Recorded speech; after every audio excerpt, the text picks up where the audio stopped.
नमस्कार, मी पंजाब डक. आज आहे 19 जून 2025. मी म्हणलं होतं ना दुपारच्या राज्यामध्ये सरी होती. आज या ठिकाणूनच मी अंदाज दिला होता की राज्यामध्ये सरी येणार आहे. तर पाहू शकता हे आपलं शेत आहे ना, इथं शेतामध्ये गाडी उभा केलेली आणि पाऊस सुरू झाला आहे. राज्यातल्या सर्व शेतकऱ्याला सांगतो, हे तातडीचा अंदाज म्हणून सांगतो की राज्यामध्ये सांगायचं झालं आज 19 जून, 20 जून आणि 21 जून या 3 दिवसामध्ये सरी येणार आहेत. भाग बदलत पडणार आहेत. सगळीकडे सर्वदूर पडणार नाही, पण आज मात्र आज उद्या परवा या 3 दिवसात माझं चांगल्या जोराच्या सरी येणार आहे. अर्ध्या घंटाचे येणार आहे, 20 मिनिटाचे येणार आहे, 10 मिनिटाचे येणार आहेत. म्हणून हा अंदाज लक्षात द्यायचा. सांगायचं झालं तर जिल्ह्यावाईज सांगतो तुम्हाला.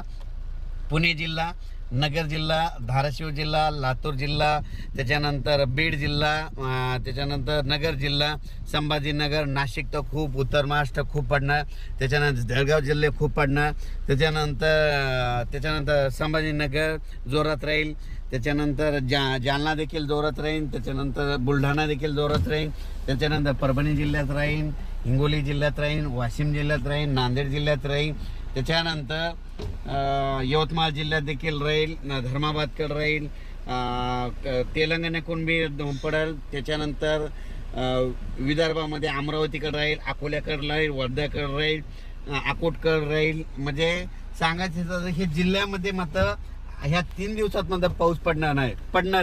पण सगळीकडे असं तुम्ही समजा एखादा जिल्हा असं सगळ्या संपूर्ण जिल्ह्यात नाही पडणार. उदाहरण सांगतो, आमच्या परभणी जिल्ह्यात जवळपास 800 गाव आहेत. तर ते 800 गावाला नाही, पण ह्या 3 दिवसात मात्र 70% गावामध्ये, 50-70% गावामध्ये पाऊस पडेल. म्हणून हे लक्षात द्यायचं. म्हणजे काय झालं, अंदाज सांगत असताना हे म्हणजे अंदाज जे सांगितलेला आहे तो जिल्ह्यामध्ये जिल्ह्याचा अंदाज दिलेला असतो. म्हणून सर्वांनी समजून घ्यावे.